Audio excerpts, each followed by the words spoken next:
Halo, selamat datang kembali di Berkicot.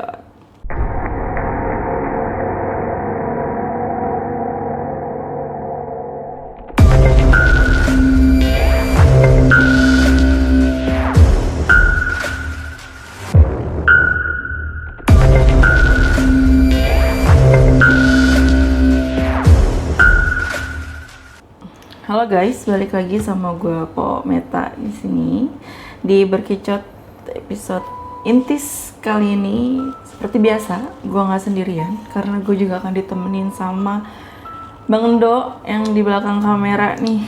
Seperti biasa, gue di belakang kamera sekarang teman-teman. Iya, nggak apa-apa ya Bang Endo ya. Iya, Mpok. Oke, Bang Endo apa kabar nih? Baik dong. Mau gimana Mpok Yes. kabarnya, Pok? Gimana? Udah gajian belum? Oh, belum ini, Oh, aduh. belum. Ya udah. Sedih amat gitu. Ayo. Oke, Kita Bang cari Endo. duit, kita cari duit dulu. Oke, baik. Oke, Bang Do, sekarang kita balik lagi nih di segmen Intis, informasi mistis. Nah, Segmen yang gue suka nih, Pok. ya karena banyak banget informasi, pengalaman, ya kan? Benar. Kayak gitu. Nah, di segmen Intis kali ini kita akan membahas kembali mengenai beberapa cerita dan juga legenda atau urban legend lah kayak gitu guys gitu. Cakep nih. Kayaknya menarik nih. Iya dong pasti. Nah sebelumnya kalian tahu kan guys kalau di Indonesia itu terkenal dengan berbagai macam budaya, bahasa, suku dan lain sebagainya ya dong Bang Do. Bener banget.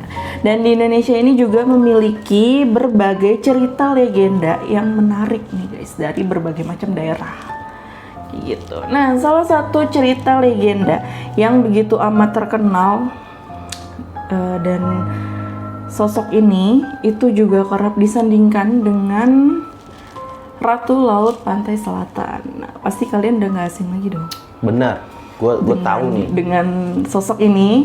Nah, Terkenal banget, Pok. Dari gue kecil Iya gue dong. sering ceritain beginian, Pok. pasti. Dan dia juga punya ciri khas ya Bang ya. Oke, nanti kita akan bahas. Nah, mungkin langsung aja masuk ke pembahasannya ya Gas. Bang Do. Langsung gas. Nah, legenda mengenai penguasa spiritual yang sangat terkenal di masyarakat Sunda dan Jawa pada kawasan Laut Selatan yang berwujud wanita cantik ini disebut sebagai Nyi Roro Kidul.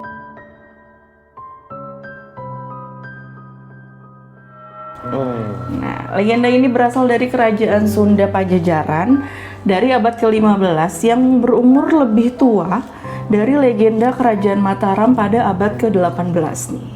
Jadi memang sudah lumayan lama ya.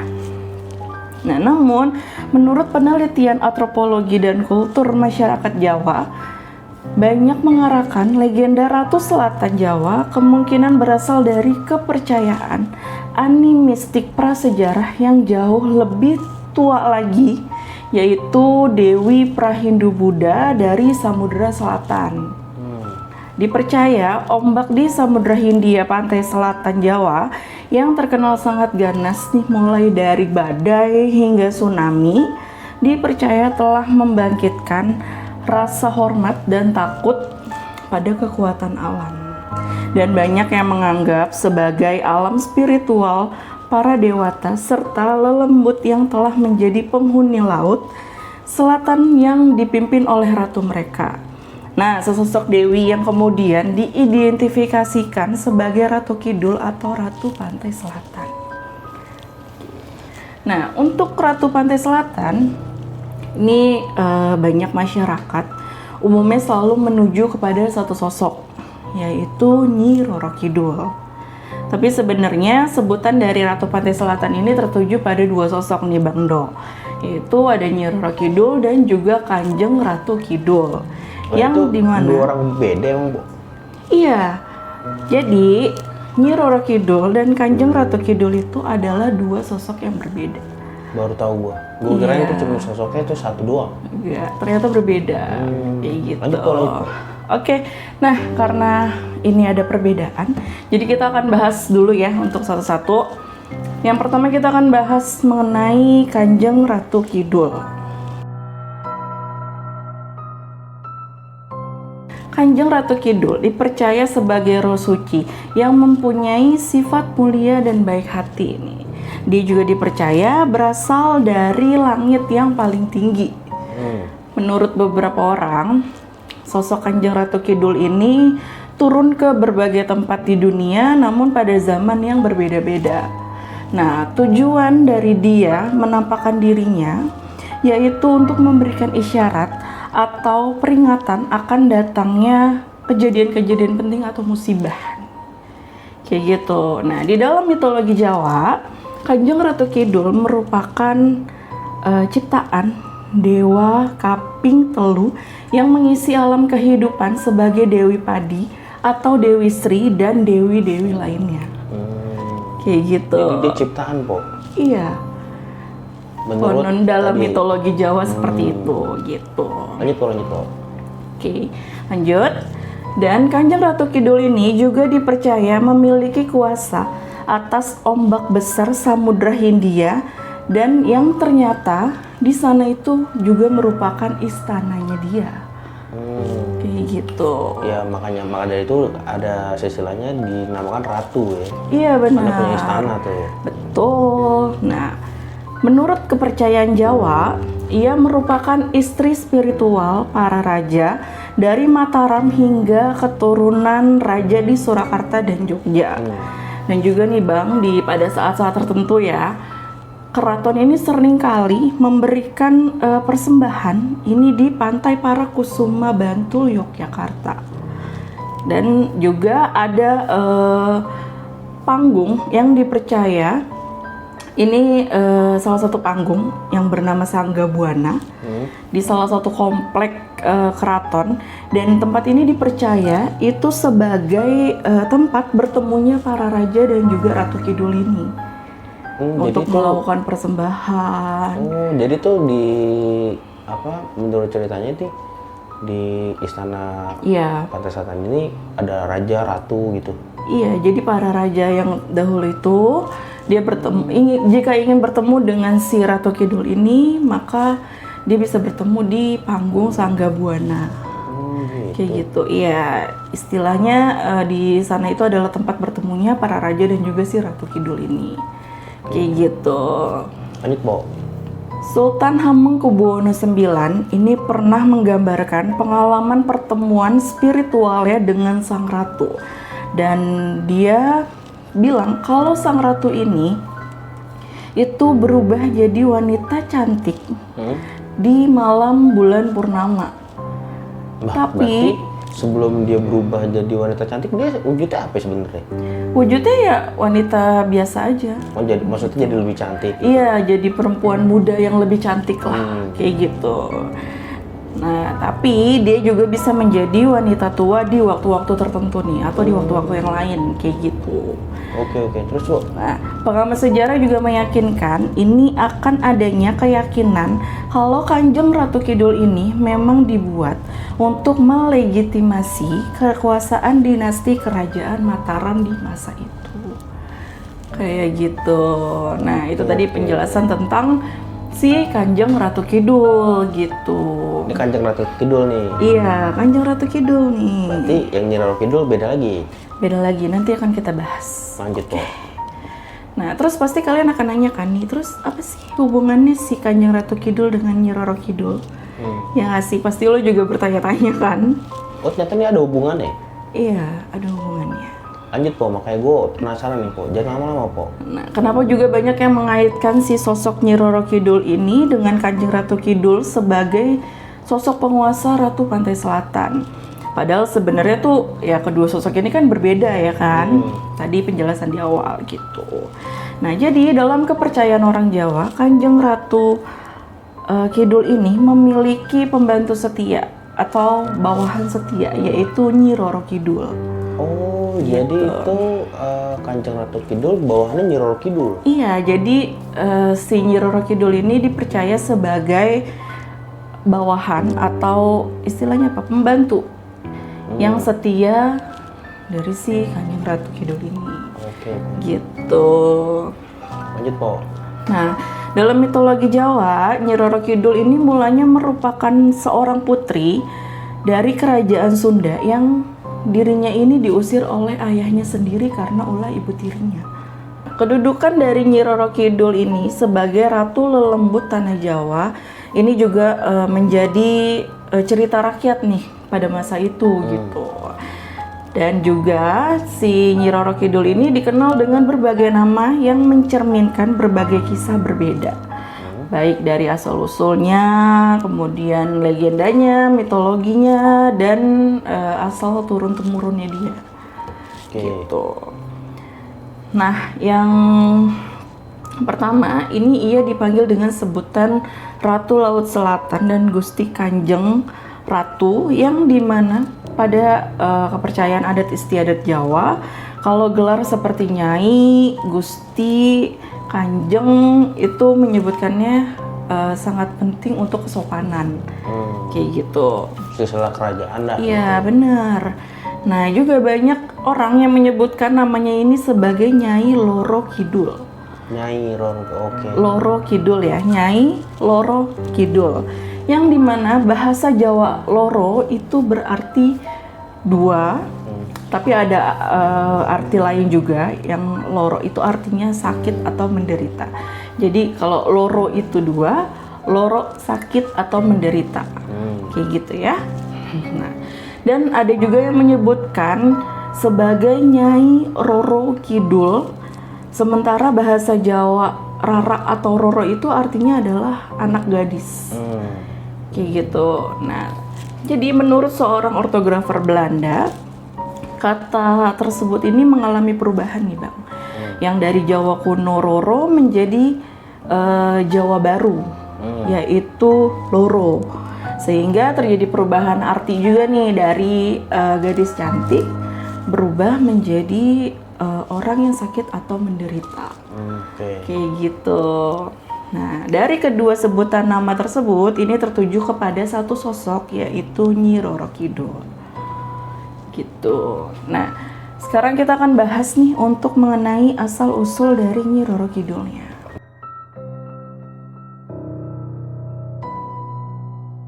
Oke, lanjut Po. Nah, Nyi Roro Kidul yang dikenal sebagai bawahan setia Kanjeng Ratu Kidul adalah sosok yang dipercaya sebagai penguasa pantai selatan. Dalam perkembangan zaman, banyak masyarakat yang mengatakan kalau Nyi Roro Kidul ini adalah Putri Kadita. Siapakah Putri Kadita? Kita akan Kalau bahas. di Mobile Legends juga ada tuh Po. Apa itu? Hero, namanya Kadita. Kayak gimana nih bentuknya? Dia kayak seorang putri gitu. Ya punya kekuatannya tuh kayak ombak gitu. Dengan kata-katanya itu, voice-nya dari tuh hero itu ngomongnya akulah Ratu Pantai Selatan gitu. Oh, mungkin terinspirasi kali ya? Iya memang terinspirasi dari itu. Gue juga baru tahu istilah Kadita itu ternyata benar itu ya. Iya benar. Jadi Kadita ini adalah Nyi Roro Kidul pada masa itu gitu. Nah, salah satu cerita dari rakyat Sunda kalau Putri Kadita atau Dewi Kadita ini merupakan putri cantik dari kerajaan Sunda Pajajaran yang melarikan diri ke Laut Selatan ini setelah diguna-guna. Gitu. Nah, guna-guna tersebut ini ternyata dikeluarkan oleh seorang dukun yang dimana dia diperintahkan oleh saingannya sendiri, yaitu ibu tirinya. Matirinya ngerasa tersaingi gitu Pak? Iya. Gokil juga. Mungkin si Putri Kadita ini mempunyai paras yang lebih cantik, ya kan? Ya terus masa tersaingi kenapa, kan lu udah married sama bokap ya? Ya kalau itu mungkin urusan Aneh. pribadi gitu ya kan? Mertuaku adalah kayak film-film gitu. Kok mertua sih, kan ibu tiri? Iya. Lanjut Pak. Lanjut ya, oke. Nah jadi karena guna-guna ini, akhirnya si Putri Kadita ini menderita penyakit yang menjijikan nih Bang. Kayak gatal-gatal gitu, terus kayak apa sih istilahnya? Iya, penyakit kulit gitulah pokoknya. Nah karena malu sama penyakitnya dan juga dia kayak udah berusaha nih untuk dia berobat kemanapun, tapi ternyata memang gak kunjung sembuh. Akhirnya si Putri Kadita ini pergilah ke Laut Selatan gitu. Dan akhirnya dia lompat ke Laut Selatan itu. gitu. Kenapa dia depresi atau bagaimana ya, Pak? Karena dia malu. Yang tadinya Dia dia depresi berarti. iya, depresi. Yang tadinya dia cantik ya kan, terus tiba-tiba punya penyakit kayak gitu. Ya, siapa sih yang nggak malu kayak gitu ya kan? Nah, akhirnya setelah dia menceburkan dirinya dia ke laut itu, tiba-tiba nih penyakitnya itu tuh sembuh dan dia kembali cantik lagi. Kayak gitu. Terus dia balik lagi ke rumah? Enggak. Nah, sampai akhirnya para lelembut dari pantai selatan itu mengangkat Putri Kadita menjadi Ratu Lembut atau Ratu Selatan yang legendaris. Kayak gitu. Nah, jadi itulah tadi. Iya, salah satu asal-usul mengenai Nyi Roro Kidul, kayak gitu guys. Nah, tapi nih Bang, ada versi lainnya tapi yang serupa juga nih. Kayak mana tuh? Nah, oke. Jadi untuk versi yang ini itu kalau tadi namanya itu Kadita, kalau ini sekarang namanya Kandita. Jadi ada N-nya nih. Kandita. Nah, jadi banyak versi po ya? Iya, jadi ada beberapa versi. Kayak gitu. Yang namanya juga legenda ya, maksudnya dari mulut ke mulut dan juga apa namanya banyak orang yang membicarakan juga gitu kan. Nah, jadi Kandita ini merupakan putri tunggal dari Raja Munding Wangi dari Galuh Pakuan. Nah, karena memiliki paras yang cantik, ia dijuluki sebagai Dewi Matahari. Oh, beda nih. Beda. Tadi Laut Pantai Selatan ini Dewi Matahari malah. Iya, ini beda ya. Walaupun si sang raja ini memiliki putri yang sangat cantik, tapi dia ngerasa sedih nih karena dia nggak punya seorang anak laki-laki atau seorang putra untuk gantiin posisinya dia sebagai raja. Gitu. Nah, akhirnya dia menikahlah dengan Dewi Mutiara. Akhirnya dikaruniailah seorang putra nih atau anak laki-laki kayak gitu. Nah, karena Dewi Mutiara ini tuh pengen kalau anaknya ini itu jadi seorang raja, jadi dia kayak merasa nggak mau nih ada rintangan atau hambatan lah untuk si anaknya ini bisa jadi raja kayak gitu. Nah, akhirnya si Dewi Mutiara ini berusaha lah untuk menyingkirkan si Putri Kandita ini dari istana kayak gitu. Nah, akhirnya si Dewi Mutiara ini bilanglah ke raja dan minta untuk mengusir si Kandita ini dari istana kayak gitu. Tapi karena si Kandita ini merupakan putri kesayangan dari si Raja Munding ini, akhirnya si raja nggak mau lah. Dan si raja itu kayak marah gitulah, bilang pokoknya kalau siapapun yang bertindak kasar kepada putrinya itu, dia tidak akan segan-segan untuk menghabisi si orang-orang itulah pokoknya gitu. Nah, karena dengar si raja ini marah, kan panik lah nih si Dewi Mutiara ini ya kan. Akhirnya ya udah dia bersikap baik lah. Ya dengan omongan-omongan dia yang manis, baik-baikin si raja nih biar si raja ini nggak marah sama dia. Kayak gitu. Nah, namun di keesokan harinya ternyata si Dewi Mutiara ini memanggil seorang tenung atau biasa kita sebut sebagai dukun lah untuk menelusi Kandita ini.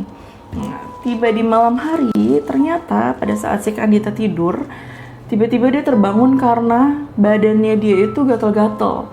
Hampir mirip nih sama si Kandita nih. Betul, tumbuhlah nih atau muncullah kayak kudis gitu. Terus tiba-tiba badannya dia tuh kayak berbau busuk gitu dan banyak bisul nih di badannya dia ya kan. Telur kali itu dia. Iya kali ya, sian bener dah.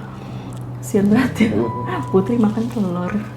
Lah zaman dulu mana ada menu-menu, Po. Emang iya apa? Nah, zaman dulu masa mah telur endok, telur goreng. Dulu mah juga udah nikmat bener ya. Iya kali begitu. Aduh. Lanjut, Po. Oke. Nah, akhirnya karena si Kandita ini merasa dirinya kayak nggak kuat gatel gitu kan, akhirnya dia cuma bisa pasrah dan dia nangis gitu kan, menangisi kondisinya di saat itu gitu. Akhirnya si raja tahu nih kalau si putrinya ini sakit.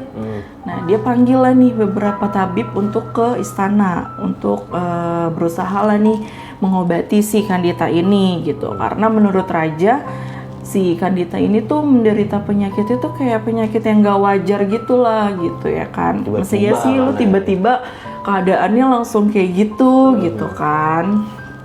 Nah terus karena melihat dari kondisi si Kandita ini, si Dewi Mutiara ini ngambil kesempatan lah untuk bilang atau memaksa si raja supaya mengusir si Kandita ini dari istana gitu.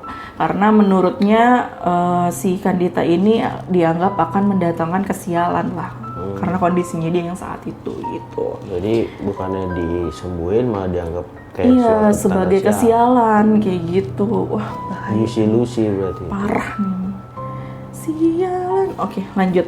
Nah, karena sang raja juga nggak mau kalau misalkan si putrinya ini menjadi gunjingan lah di kerajaan, akhirnya ia terpaksa nih harus merelakan atau melepas si putrinya ini untuk pergi dari istana, kayak gitu. Nah, akhirnya si Kandita ini pergilah dari istana, ya kan? Tapi dengan begitu dia juga gak dendam nih ke si ibu tirinya. Kayaknya si Kandita tahu nih kalau misalkan kenapa dia kayak gitu, karena pasti ulah ibu tirinya.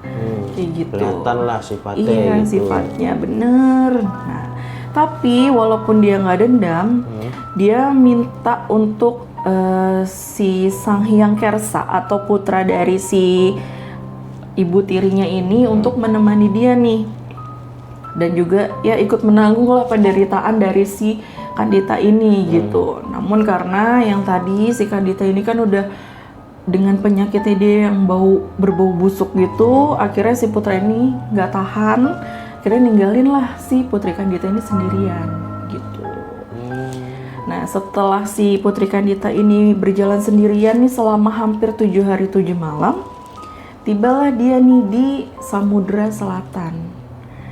Nah, ketika dia sampai di sana, tiba-tiba si Kandita ini tuh dapat bisikan nih untuk dia terjun ke dalam Laut Selatan.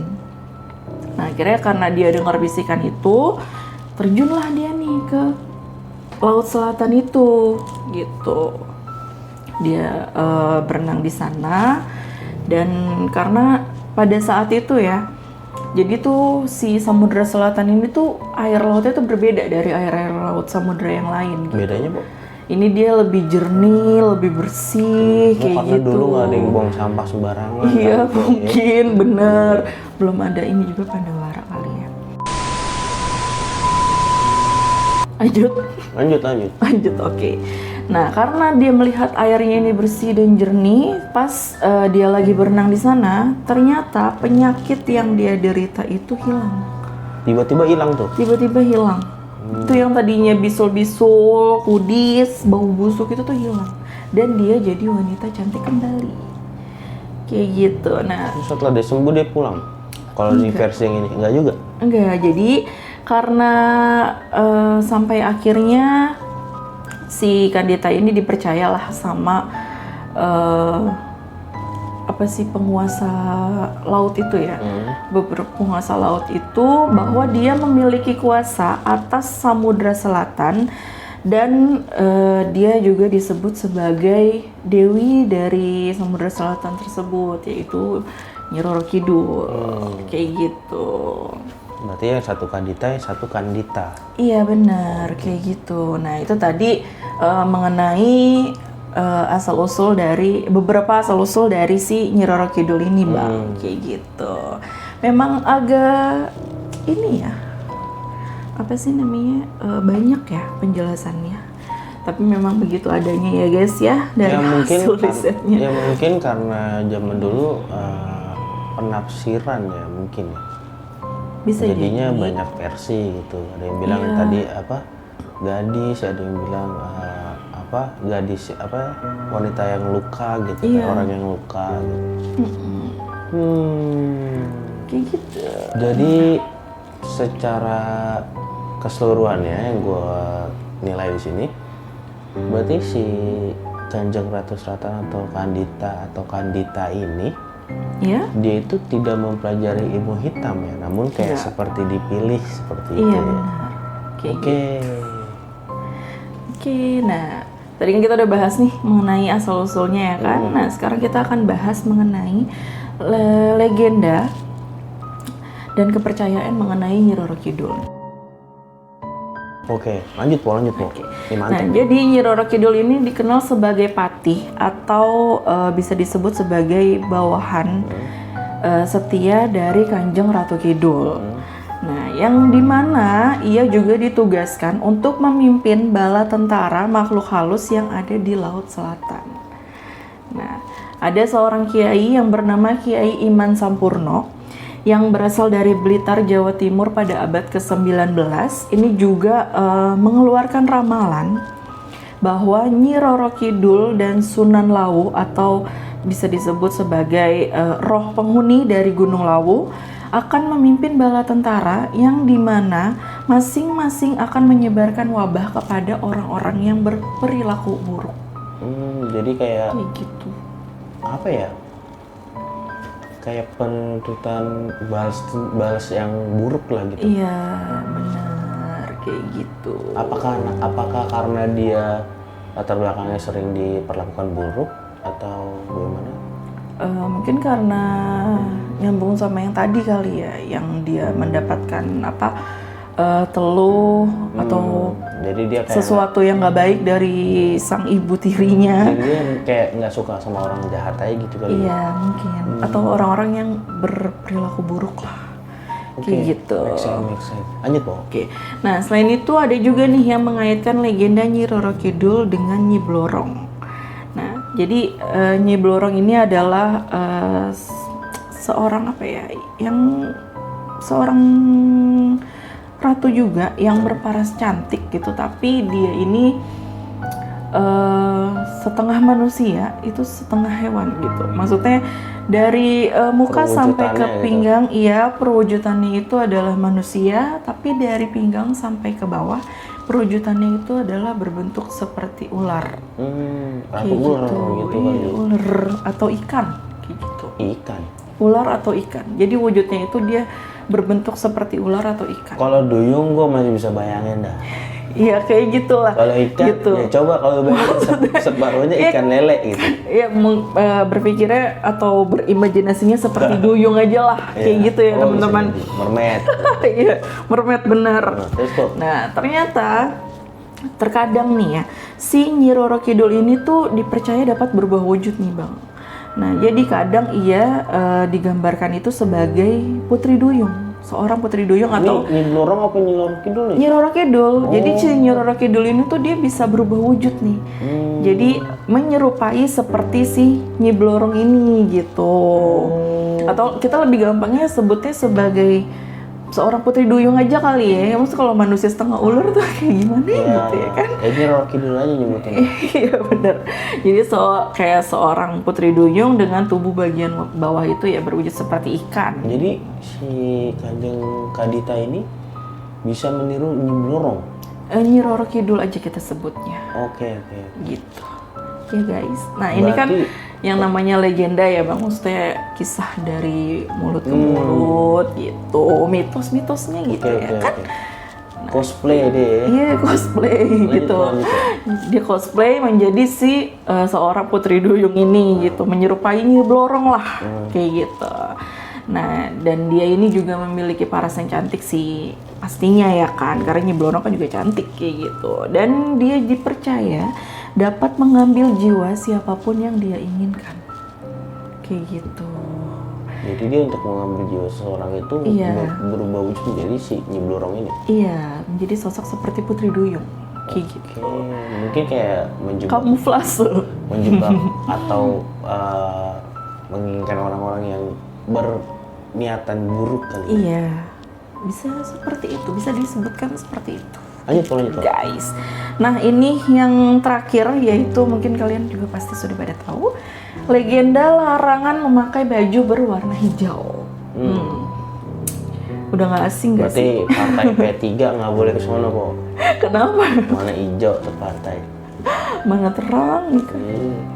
Lanjut kok. Nah, jadi legenda larangan memakai baju berwarna hijau ini menurut kepercayaan orang lokal yang menyatakan bahwa yang memakai pakaian warna hijau di pinggiran laut selatan itu artinya dia akan tertimpa sial. Gitu. Karena konon katanya warna hijau ini adalah warna kesukaan dari si Nyi Roro Kidul. Kayak gitu. Nah, mitosnya nih ya, mereka yang mengenakan pakaian warna hijau ini akan dijadikan sasaran untuk menjadi pelayan atau tentara di bawah laut selatan itu, di kerajaan si Nyi Roro Kidul itu, gitu. Nah, karena banyaknya korban yang tenggelam di sana dan hilang di sana, jadi rata-rata orang lokal sana berpikirnya kalau mereka ini diambil oleh si Nyi Roro Kidul gitu. Tapi untuk yang hanya berpakaian warna hijau aja gitu. Jadi kalau misalkan orang pakai baju hijau terus hilang ya udah berarti orang sana tuh atau akamsi gitu ya. Iya. Bilangnya orang lokal sana lah. Bilangnya tuh pasti diambil tuh. Iya, kayak gitu. Nah, tapi gue bisa nambahin po. Kalau misalkan nih kita ke Pantai Laut Selatan, itu kenapa larangan pakai baju hijau? Sebenarnya nggak hanya di Laut Selatan aja po. Warna baju hijau itu sangat dilarang sebenarnya oleh tim SAR atau tim pencari orang hilang lah gitu di laut ya contohnya. Kenapa tuh? Karena kalau misalkan ini orang tenggelam pakai baju warna hijau itu sulit po dicarinya karena kayak warnanya tuh tidak kontras di dalam air. Warna hijau. Jadi sulit untuk dicari. Hijau, biru ya kayak gitu. Hitam. Warna kayak gitu lah. Kalau untuk sains-nya ya, sains. Maksudnya ilmu pengetahuan gitu. Nah, ini juga sebenarnya ada kesamaan juga nih, Bang. Jadi kenapa banyak korban yang tidak bisa ditemukan di pantai selatan ini atau di laut selatan ini tuh karena konon air laut di pantai selatan ini itu warnanya cenderung kehijauan. Jadi ini memang menyulitkan ya untuk tim SAR atau tim penyelamat untuk mencari atau menolong si korban tersebut, kayak gitu teman-teman. Jadi mungkin buat kalian ya, kalau bisa kalau ke laut gitu ya usahakanlah jangan memakai baju-baju yang memang cenderung kontrasnya sama dengan warna air lautnya, kayak bisa gitu. Ya warna pink, kuning, yang mentereng aja lah pokoknya yang bisa ditemuin. Gak apa-apa dah dikatakan kayak gitu ya kan, kayak gitu guys. Nah, lanjut po. Nah, jadi ini itu tadi adalah beberapa legenda ya Bang ya, atau cerita-cerita lah dari beberapa masyarakat ataupun orang lokal yang percaya akan adanya si Nyi Roro Kidul ini gitu. Nah, sekarang kita akan masuk untuk perbedaan nih wujud dari Nyi Roro Kidul dengan Kanjeng Ratu Kidul.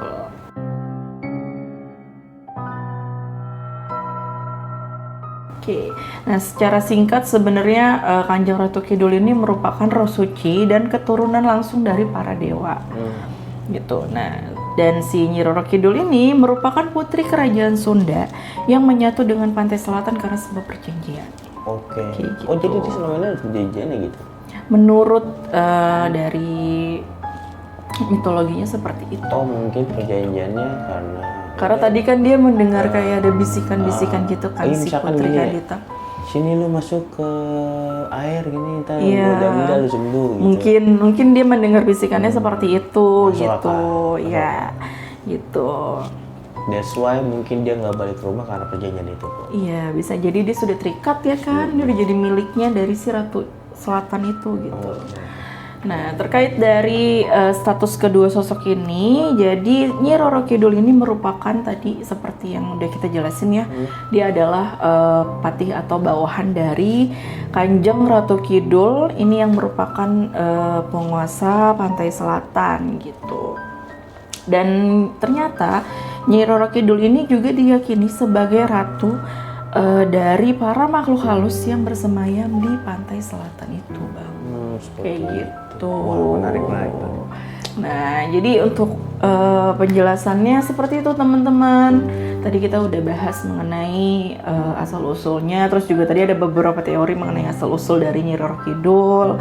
perbedaan dari Nyi Roro Kidul dan juga Kanjeng Ratu Kidul kayak gitu.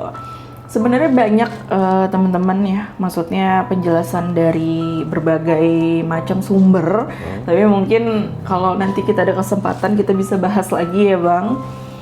Kayak gitu. Nah, itu aja sih Bang Dok penjelasannya dan informasinya mengenai episode intis di kali ini tentang Nyi Roro Kidul. Nah, menurut Bang Dok gimana nih? Kalau untuk gue kali ini udah kita ngebahas intis kali ini ya, gue baru tahu kalau Nyi Roro Kidul dan Kanjeng Ratu Kidul itu beda orang. Iya. Dan ya bisa dibilang make sense lah, masuk akal. Yang tadi dibilang masalah ngebales orang yang berbuat jahat karena masa lalunya dilakukan tidak enak lah atau tidak menyenangkan gitu. Dia juga merasakan itu gitu. Mantap kok. Kayak gitu guys. Nah jadi itu aja penjelasannya. Mungkin kalau misalkan kalian punya cerita lain atau mungkin punya informasi lain seputaran Nyi Roro Kidul ini atau Kanjeng Ratu Kidul ini, boleh banget kalian tulis di kolom komentar. Jadi gue sama Bang Do juga bisa tahu nih bahwa masih banyak nih informasi-informasi lainnya kayak gitu guys. Oke, mungkin cukup sekian untuk episode intis kali ini. Jangan lupa di like, comment, subscribe-nya supaya kita bisa terus meningkat nih guys. Bisa sampai 1000 subscriber bahkan lebih, amin. Ya, jadi gitu aja. Gue Pometa pamit. Dan gue Bang Do pamit. Oke, Berkicot pamit. Bye.